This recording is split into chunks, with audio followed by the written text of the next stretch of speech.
everybody, and welcome to the Logos Project. In this episode, I speak with my 17-year-old brother about fame, power, money, and happiness.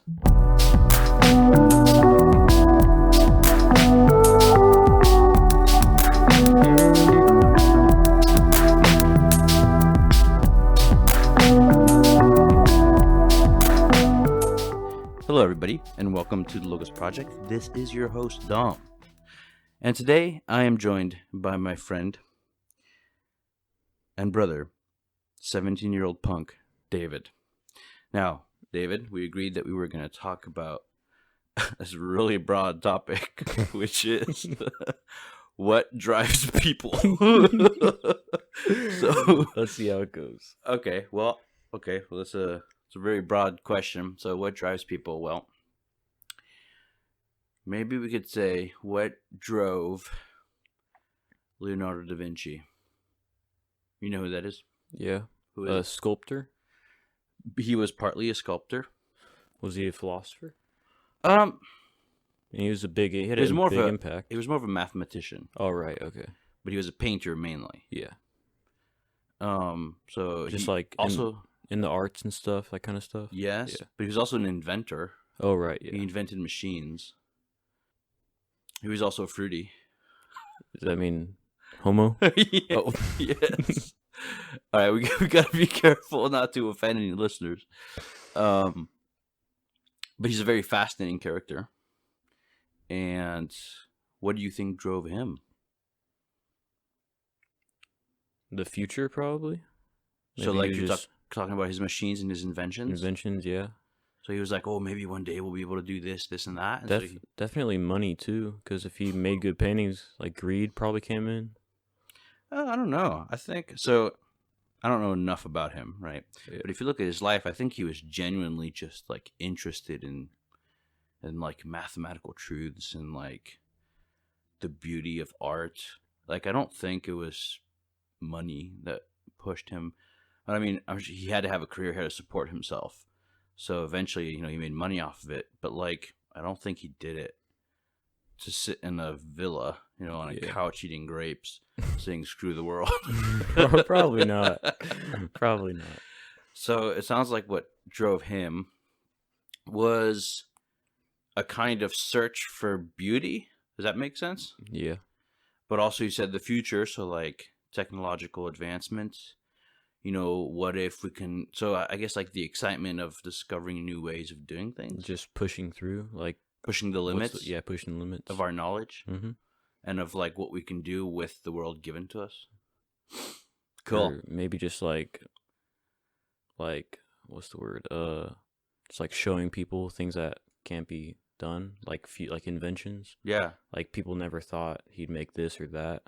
People never thought they'd fly, and he actually tried to make a flying machine. That's what I thought, like a plane or so, like flapping wings or something. I think. Yeah, that's right. I think it was like a flying man machine.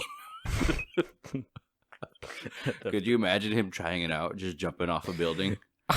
He probably had like what do you call them? Like test people.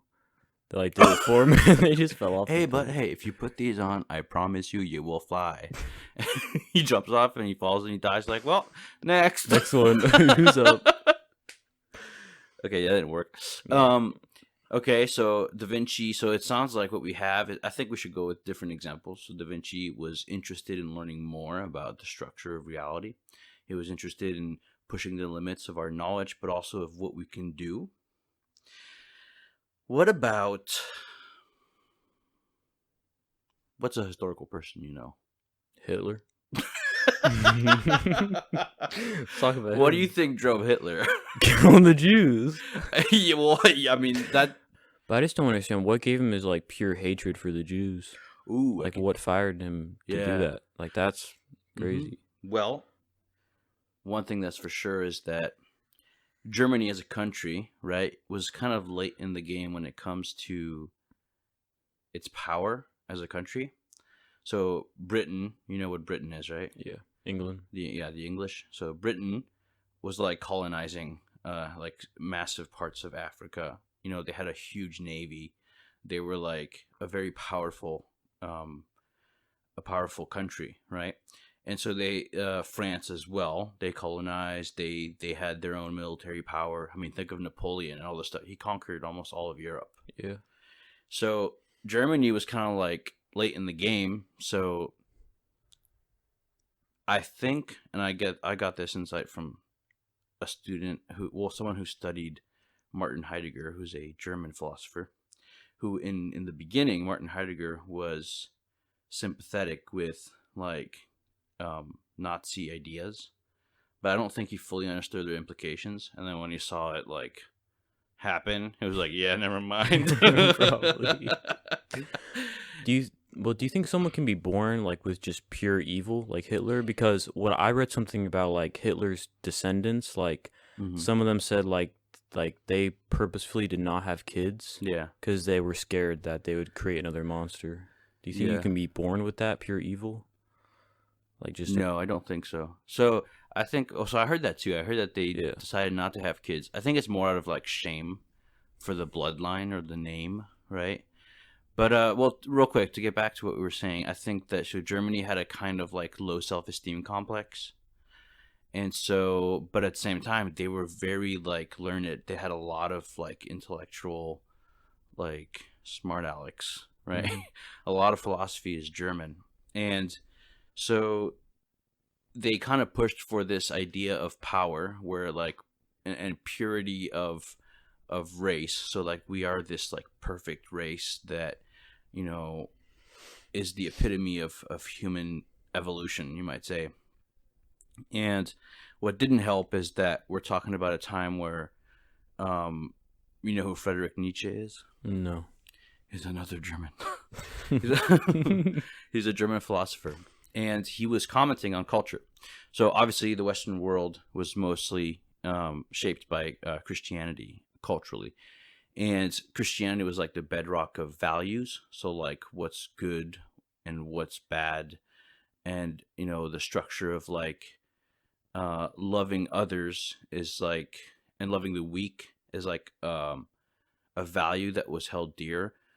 But it relied on the idea that Christianity was a historical event that started a movement that shaped the culture. But towards this before Hitler, right? We're living in a world where Christianity is like no longer important.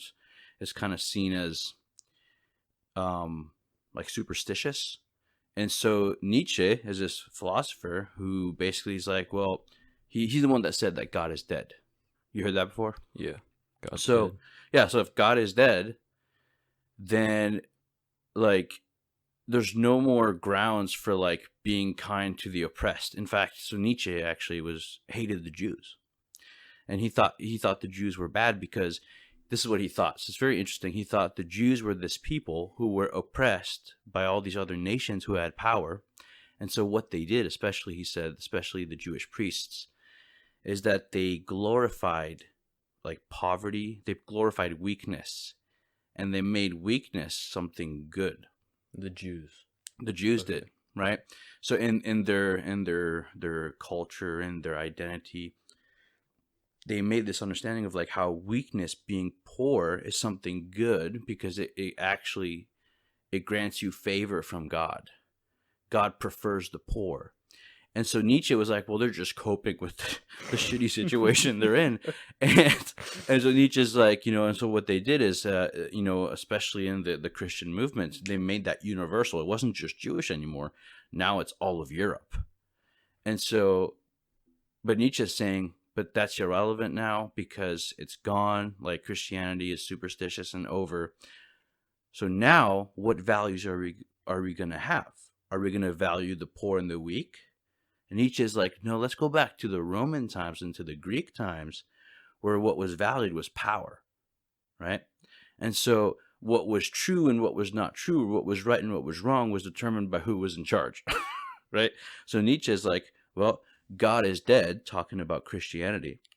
So now what do? Well, he talked about the will to power, which means whoever has the best way of thinking, not necessarily the best way of thinking, but whoever can impose that on others wins the game. It's like King of the Hill.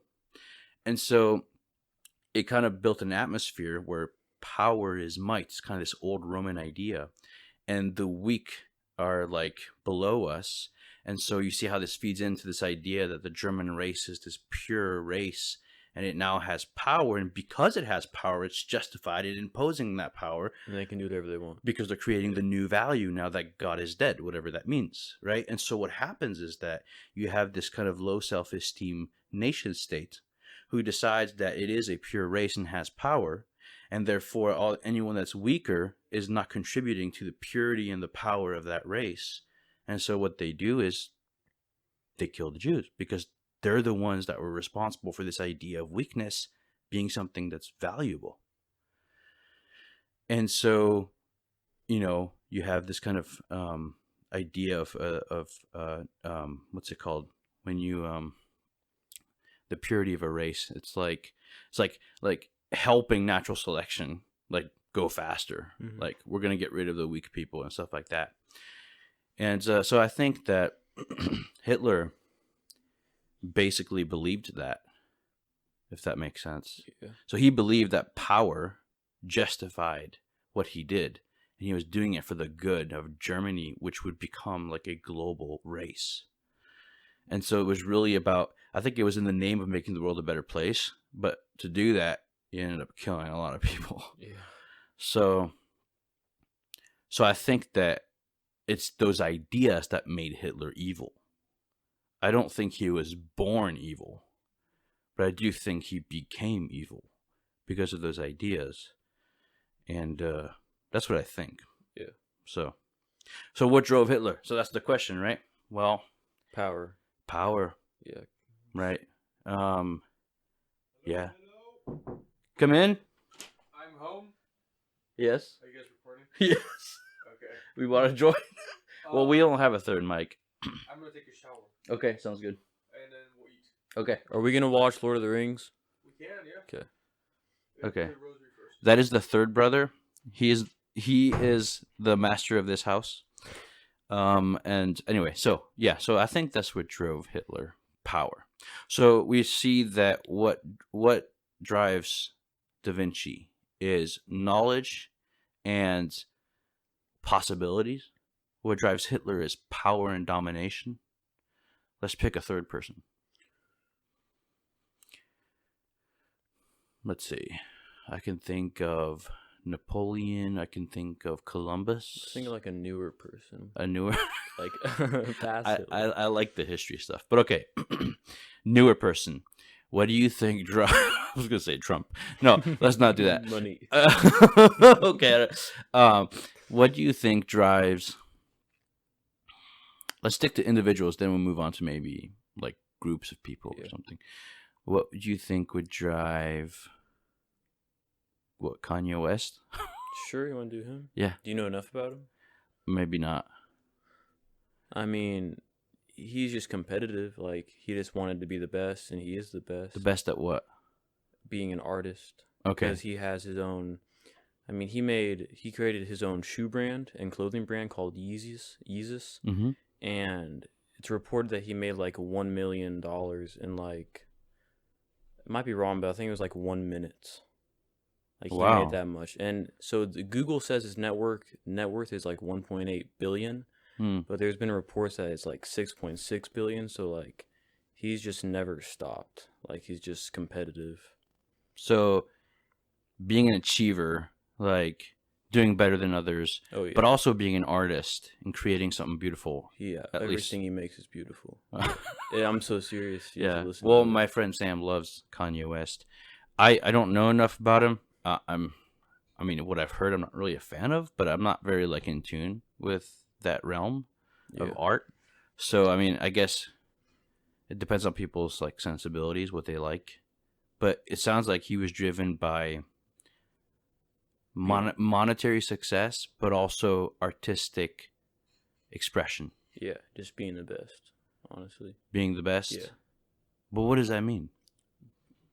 Like being the best to ever, like he knows, like you can never be for sure the best at anything, but he just pushes like as hard as he can to like just. But why do you think he does it? Like, why would Honestly, why he's pretty would someone... crazy. He's bipolar. I mean, try running for president. I'm gonna vote for him, honestly. I would have voted for him. And we know he's not gonna win, but I just think it'd be funny as hell. Yeah. So, but that's But- another thing. So, there's definitely a drive there, right? Definitely, But it's yeah. hard to find out why it's there. So, if you look at Hitler, okay, power and dominance, why?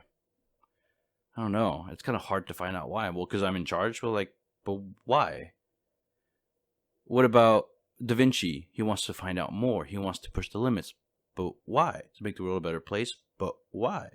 So the question why comes up for Da Vinci, it comes up for Hitler, and it comes up for Kanye. Right? So it's an important question. Why do you think people do what they do? And why, and their drives, like, what's the purpose of them? Why do you think people try to be successful, powerful, and know more? Greed. Greed has a big part in it. What's greed? You want more. You'll do anything to get more. But that's telling me that like I money. want more. But It's- why? Because money is powerful. Money can change someone. But why do you want power? It feels good. Okay, so Yeah. now we're getting closer. So I think people do what they do is because they want to be happy. Does that make sense? Yeah. It drove Da Vinci, it drove Hitler too, and it drove Kanye, or drives, right? So it sounds like what drives people, because we took 3 examples, is that people want to be happy. Would you agree with that? Yeah. So the question is, are they successful in being happy? Maybe No. they are, maybe they're not. I don't know. Money can't buy happiness. Yeah. Like, I mean, I was like, I got my new phone. I was so excited to get my new phone, and like now I don't even care. I just got AirPods. I don't even care. It's just like it doesn't matter. It just goes away. yeah. You get used to it. You get used to the fancy meals, the fancy cars. Yeah. It doesn't really satisfy you. No, you just want more. You always want more, right? So it's like we have this drive in us that always want more and more and more and more, but it's never satisfied. But it pushes us to be famous, powerful, or, very smart. Yeah, But it's like it's never enough. That's kind of a predicament. yeah. You know what that means? Like, no, Like a bad situation. Like it's you're losing. You know what I mean? So I don't know. So it's like what they're striving for is happiness, right? But they're doing it to make themselves happy, right? And it sounds like what we have here is this striving for happiness and power in notoriety and in like satisfying the desire to know, but it never fully satisfies us and we're never content. So is there a solution when it comes to people? What drives people? Might there be a solution to satisfy those drives? I don't think so. Yeah. I don't think so. I don't think so. I think there is. What is it? What do you think? Well, I think that it shows that we desire something, but we're never satisfied and we never get it. And I think the problem is we're always searching to satisfy ourselves, right? But if you focus on satisfying others and forget about yourself, I feel like that will actually satisfy you. Does that make sense? Yeah, I mean, like, But careful with what I say. Because there's different ways of understanding this. I'm not saying in Buddhism, the problem is desire. It makes you unhappy, so you get rid of it. But when you get rid of desire, are you unhappy? No, right? Because you don't desire anything, so you're never disappointed. But are you happy? probably not. Probably not. You're just nothing. They actually You're call just it there. nirvana, right? So you're like one with the universe.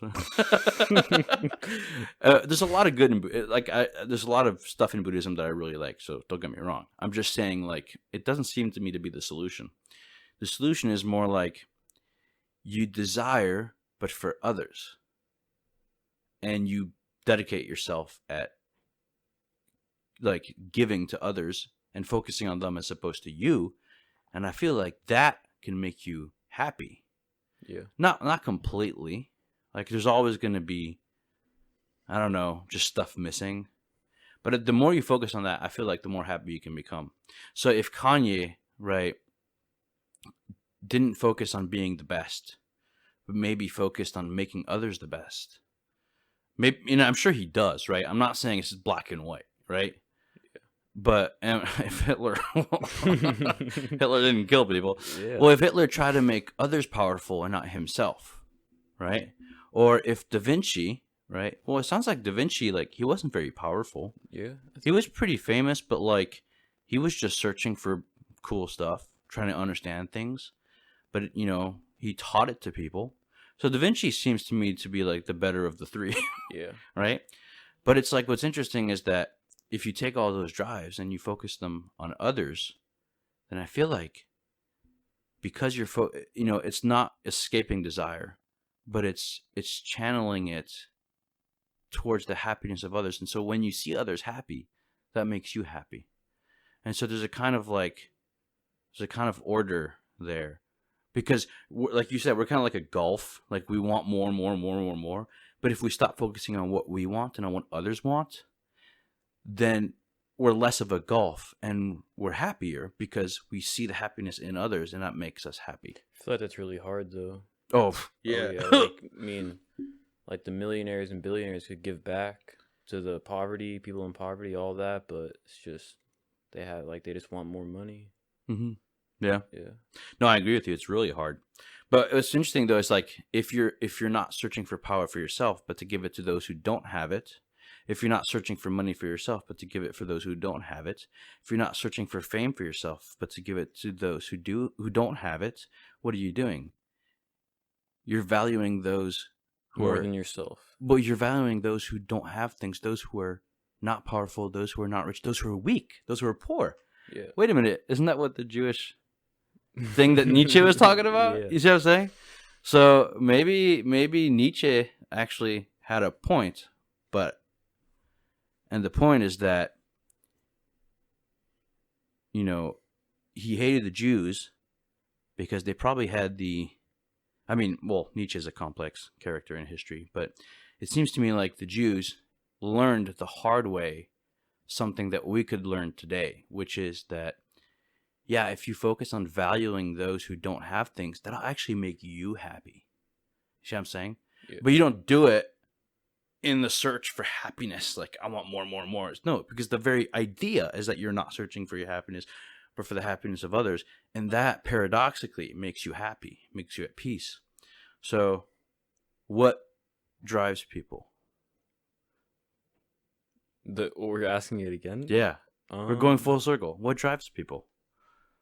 I mean, I can think like power, fame, money, sex. And I'm not saying these are bad, right? I'm saying it drives people. Yeah. Right? You agree with me? Yeah. But what satisfies people? Nothing. Or Not much. Or satisfying others. Yeah, I think that satisfies people. Would you agree? Yeah. I mean, I could be completely wrong, but like, Dom, no, I don't agree. No, that's right. Yeah.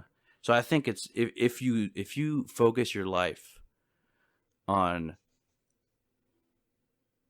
like, if you direct it towards others and not towards yourself, you won't be this kind of black hole of desire, but you'll be much more of like a fountain for others. And what happens when you make others happy, and when others make others happy, and when people are focused on others, not themselves, the world becomes a better place. Yeah, that's not going to happen.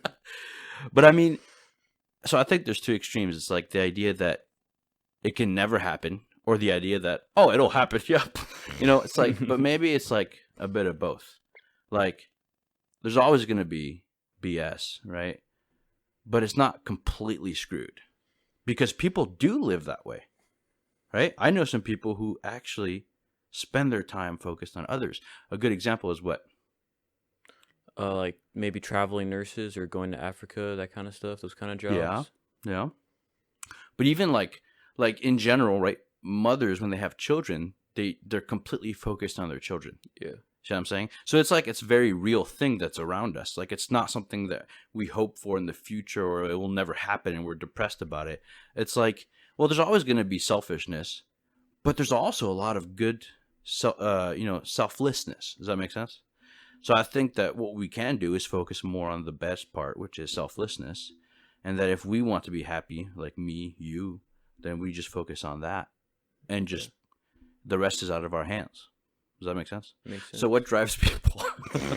So what drives people, I think, is desire for something, but nothing satisfies it. And the only way to be happy in this life, I think, is to become a gift for others. Like yourself, your being, your person becomes a gift to others, right? And I think that's kind of paradoxical. It's not what the world's looking for. Nietzsche, Hitler, Da Vinci. Well, Da Vinci, he's the better one, right? But like, I feel like it's not the first thing people want to do. Yeah, If that makes sense. exactly. Yeah. But if we have a culture that promotes that, then I think we'd be a lot happier. Oh yeah. So let's thank the Jews and condemn Hitler, okay? All right, just making sure. Hitler, no, bad guy. Wait, what'd you think about Inglourious Bastards? I thought it was a great A movie. great movie. I love that so much. Sorry, I had to say that. No, it's a great movie. That was hilarious. Yeah. Yeah. I don't know. I don't like Tarantino. I do. What? I yeah. thought you loved him. I used to. I don't like him anymore. I do like a couple of his movies, and those are Django, Inglourious Bastards, and Once Upon a Time in Hollywood. But his other movies, Those are his best, yeah. I despise his other movies. Like all the other ones he's made, I think are just horrible. I hate them. But anyway, I that's think just my personal opinion, I guess. But I think he's kind of smart. Like, he made a movie, like, kind of for black people, like a black superhero. He kind of made, like, with Kill Bill, like a female lead, like, kind of make, so, like, the female's like a badass female, if that makes sense. He's kind of like, I don't know how to say that. Like, yeah. So, well, but this is really interesting that you bring that up because this goes back to what we were talking about with Nietzsche. So he's making movies that represent women and black people. So there's a story in the culture right now, which is that women are weaker than men or have been deemed so in history and therefore oppressed, right? Whether that's true or not, let's just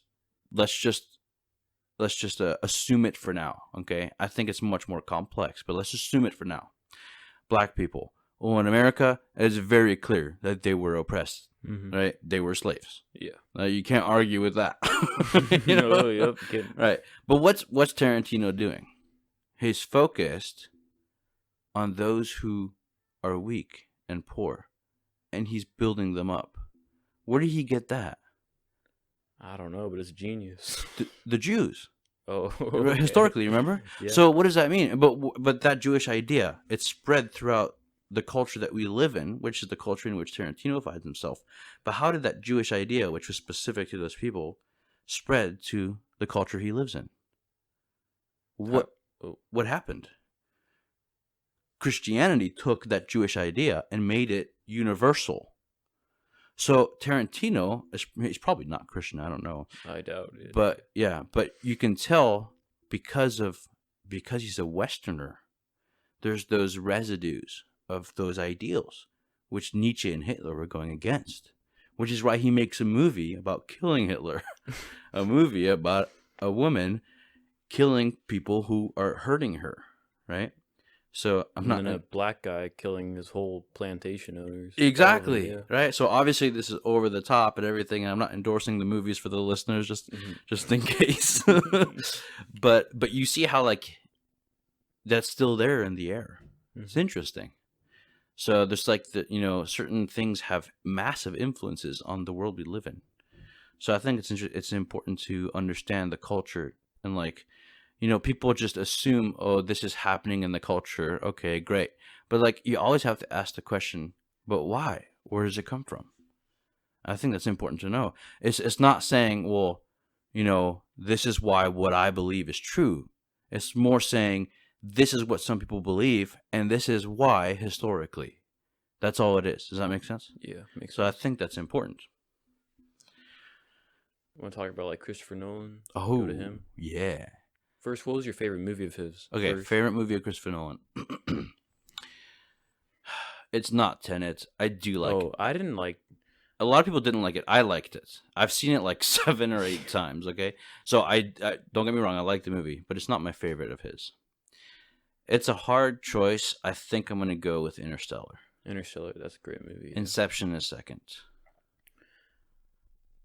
I say Inception, but I Yeah. feel like what he did with he made like his own Batman, which was so successful, which I think is crazy. Best Like, Batman it to was date. his own, but it was his version of Batman though. Mm. He didn't really follow the rules Yeah. too much, if that makes sense. Yep. And I mean the way like Heath Ledger and all that was crazy. Yeah, Like, brilliant that's actor. Brilliant. Yeah, so I agree. So yeah, Nolan. What about Dunkirk? I liked it. I think a lot of people expected a war movie, but it's more of a thriller. Yeah. But I'm very easy to please if a movie is well done. So a lot of people, unfortunately, I think, like, because of the Marvel Cinematic Universe, which has its own merits. I like Marvel as well. Don't get me wrong, but they expect like boom, boom, bang, bang, fast action, short story kind of thing, and it's like Nolan just doesn't play by those rules. That's a good thing. Yeah, and I think that's a good thing. So I liked Dunkirk, but if anyone hasn't seen it and they want to watch it, just be warned, it's not really. It's technically a war movie, but don't expect a bunch of boom, boom, bang, bang. Mm-hmm. It's a thriller. It's a suspense thriller. That being said, yeah, it's great. Okay, Nolan. That's another thing, is that he tries to avoid CGI and focuses on practical effects, and that is always successful for a well done movie. And we'll talk about the other guy who does that as well. But you know what I'm talking about? No. The director of Dune. Oh, You know his name? Denis. Yes. So with the V something. Yes. Denis Villeneuve. Right? Yeah. Yeah. I've only seen Dune of his. I think. I don't know. Did you do Sicario? Mm-hmm. Okay, then I've seen a few of his. Yeah. What about Arrival? I loved Arrival. Yeah, but I was That's pretty him. young when I watched that, so I need to watch that again. Arrival. Prisoners. Prisoners. I love that movie. Okay, so you have seen those movies. Oh wait, so The Prestige is my favorite of Nolan's. I forgot about that. Oh, that's a good one. That's yeah. Oh yeah, That's good storytelling. Yeah. great. Yeah, I like that one. But I think what makes those guys popular as well as good is that they're in tune with what people like when it comes to good stories and good art. And they don't treat you like McDonald's treats you. McDonald's treats you as if like you're going to be satisfied with a nasty preservative and then they give you food poisoning. burger. Yeah, which, to be fair, a lot of people are satisfied with that. Sometimes, including myself. I mean, It's not that but pretty but good. at the end of the day, we want something quality. So McDonald's is like a crutch. It's like a temporary thing. But we much prefer the fancy restaurant. You know what I mean? Yeah. Mhm. And so I think Nolan and Villeneuve are the fancy restaurants. They put a lot of work in. A lot Yeah. of time. A lot of money, time, work, effort, everything. And I'm looking forward to what they do next. Yeah. Well, I mean, Villeneuve is doing the second Dune, so Yeah, he is. Like, it's confirmed. Yep, it's confirmed. Great. That's going to be Awesome. epic. Yeah. But what about those movies do you think is important for culture? Let's talk about that. They push the boundary. All of them push the boundary. Like we talked about Da Vinci. Yeah. Yeah, they're like Da Vinci's. Yeah.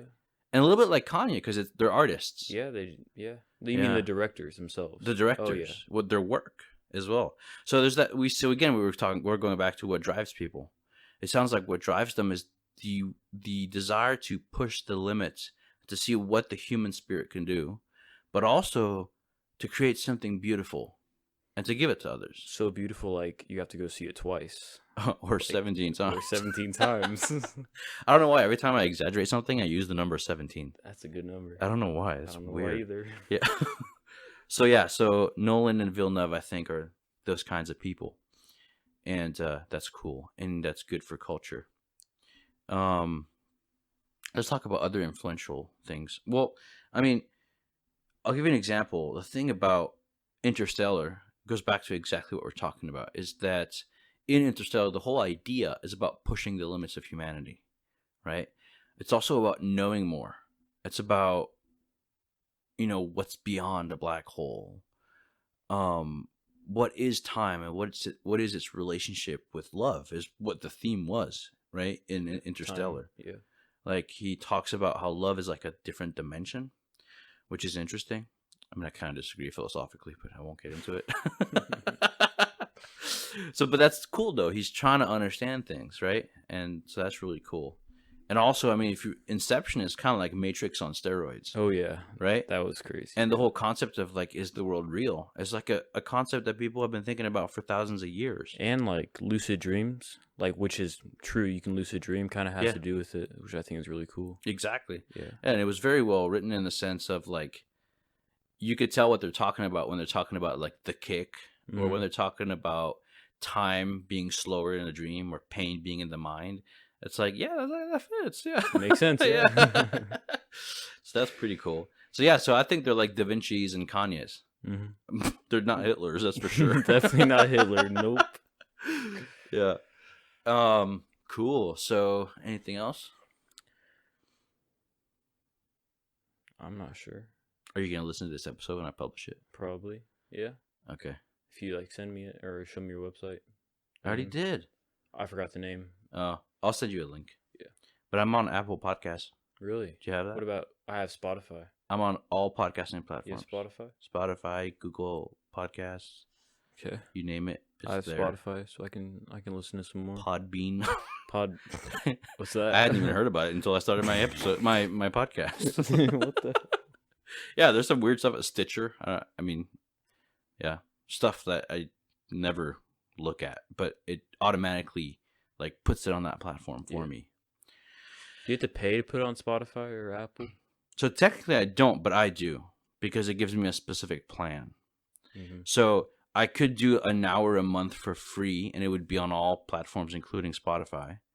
But since I do more than that, I pay a certain fee, and I can do more episodes. But it's not expensive at all. Really, that's awesome. Yeah. Yeah, it's very cheap, and but you have to be willing to do it. A lot of people like they want to start a podcast, and look at like I get it. I've been like this for other projects where they're like, I want to do something cool. I'm gonna start a podcast.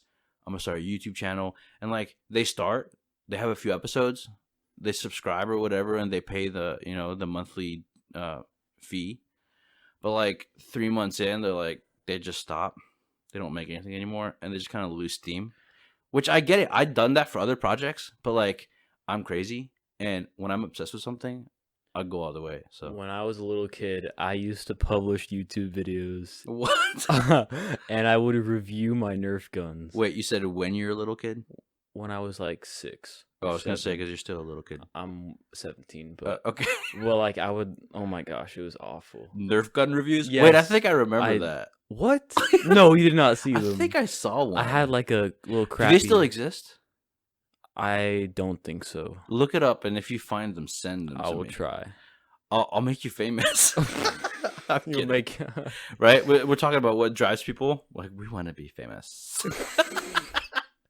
I definitely...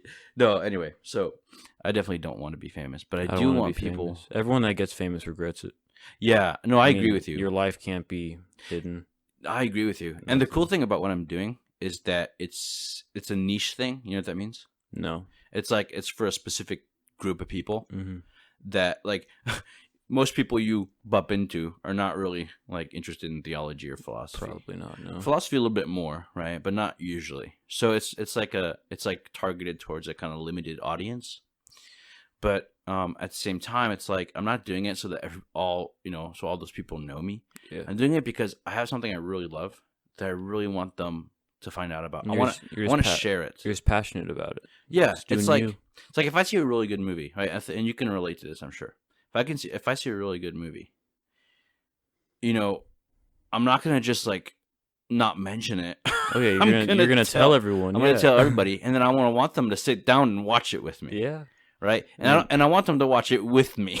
And then you're gonna have to explain it all to them. Yeah. And then I'm gonna be really rude and talk during the whole thing. So did you notice that one scene where he did that one Oh yeah, sign? I'm like that. I do that all the time. and people hate it. But yeah, so but what does that mean though? It's Passionate. like but it also means that we want to share. You see, so it talks about, are people born evil or like this black hole of desire that is never satisfied? We also like it's not like you have to overcome this like initially bad thing in you.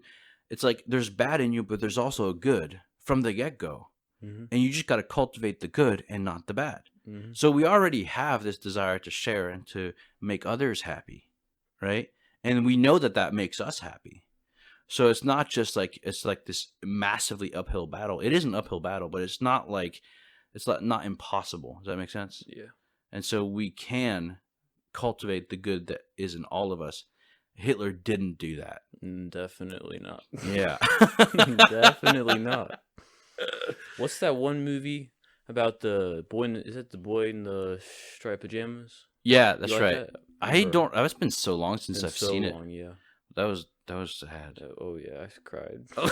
I don't cry often. That was a sad movie. I don't even remember it that well.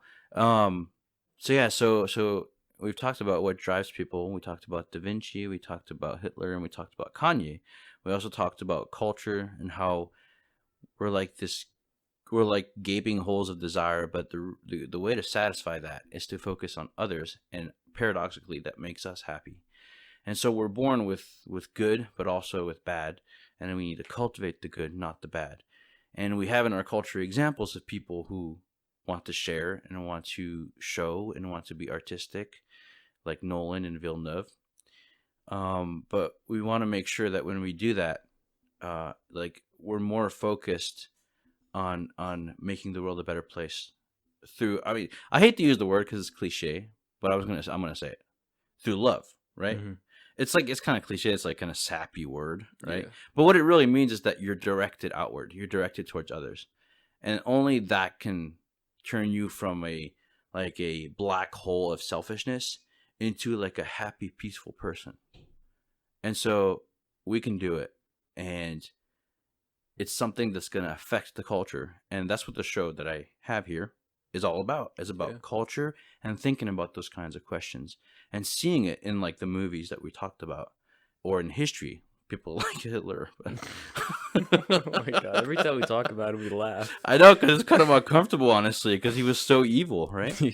Yeah, but it shows you the reason why it's uncomfortable is because he was going against what we strongly identify with, which we got from the Jews. Yeah. Which is this idea that there's value to the one who's poor and weak, and if we focus on them and not on us, then the world can be a better place filled with deep like value and goodness. And that's what's good, and that's what the show is about. Yeah.